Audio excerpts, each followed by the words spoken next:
Hi everyone, I'm Kayla Pig, Polished Piggy. Don't mind Bub, he's about to fall asleep.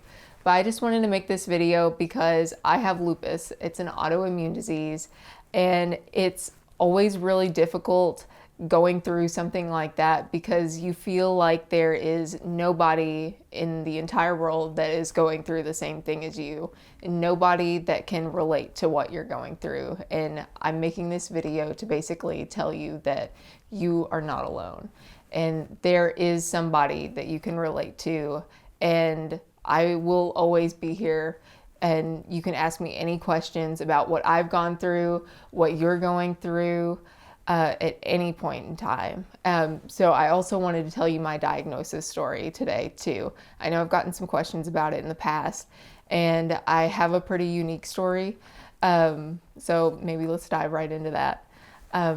When I first started showing symptoms, they didn't really present like most lupus patients do. I was at band camp. It was my first day and I had been out in the hot sun all day long.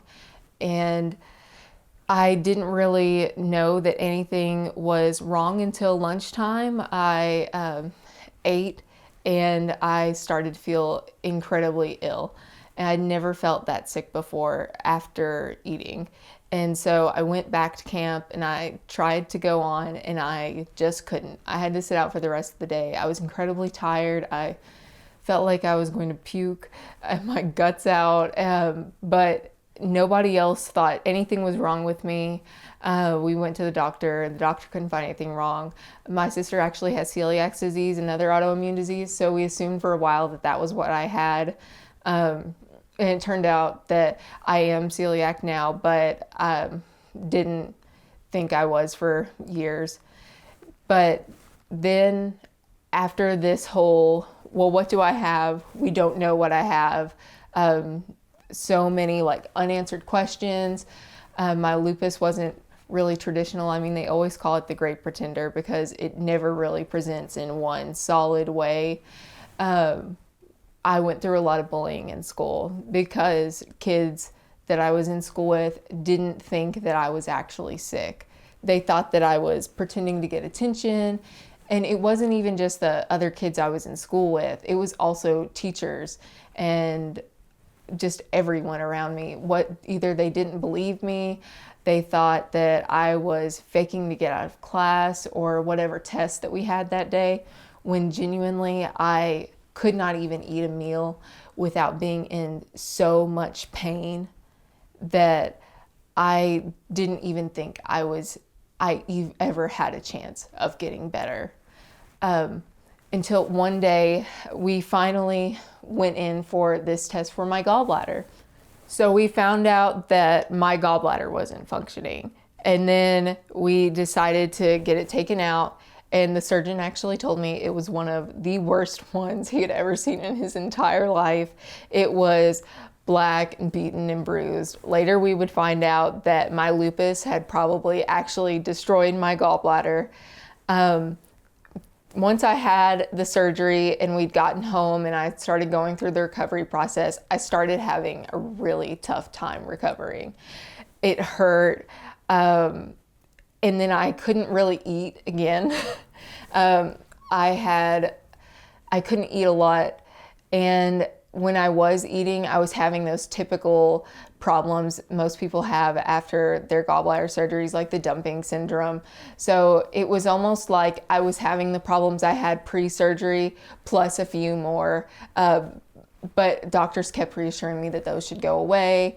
And then once I got back to school, it was like I lost all of my friends. Nobody really took any kind of sympathy on me at all at school because I'd been out for my surgery for so long.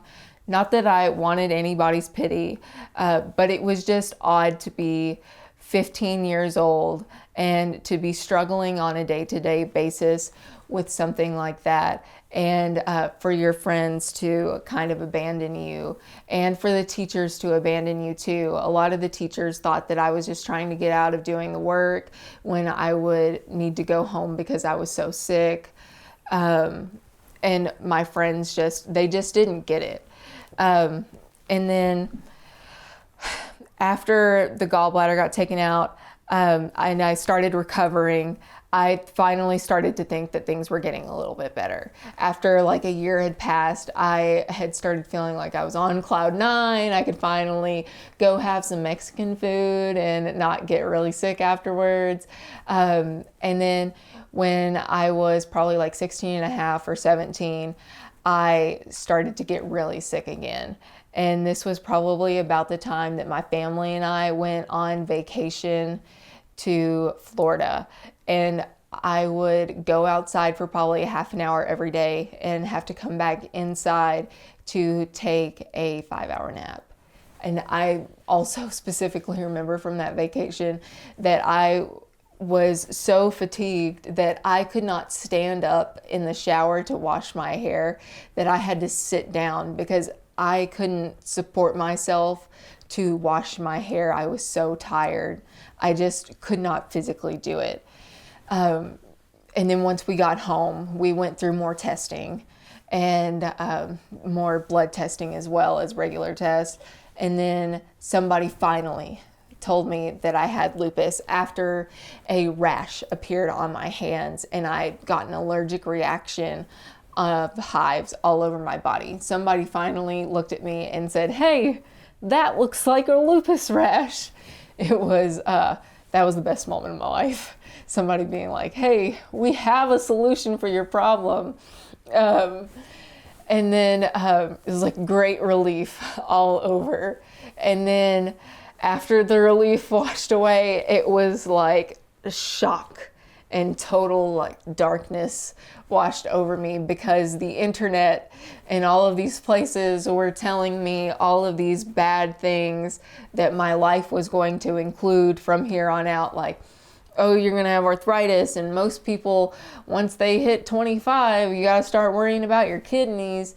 And you got to worry about your eyes too. Like, never go outside without your sunglasses on. But it was just all of these almost like wives' tales, but for lupus. All the things that I should be fearing. But it all turned out that it was not true. And I finally realized all of that I was not always going to be in these dark days. I wasn't always going to be sick, because even though we have good days and bad days with lupus, hey bub, chill dude. But there will always be good days and bad days with lupus. I mean, we all have flare-ups and we all have those days when we wake up and we literally just can't make it out of bed. I mean, that's almost every day for me, but whatever. But if you're going through something like a flare-up right now, do not feel like it's going to be forever. There is a light at the end of the tunnel, and you're not always going to be going through the struggle part. It's going to get better. No matter what you're going through right now, even if you aren't going through the whole autoimmune disease struggle, it's going to get better. So my day-to-day life, you just have to take lupus from day to day. You can't just plan that every day is going to be all rainbows and unicorns. So also medications.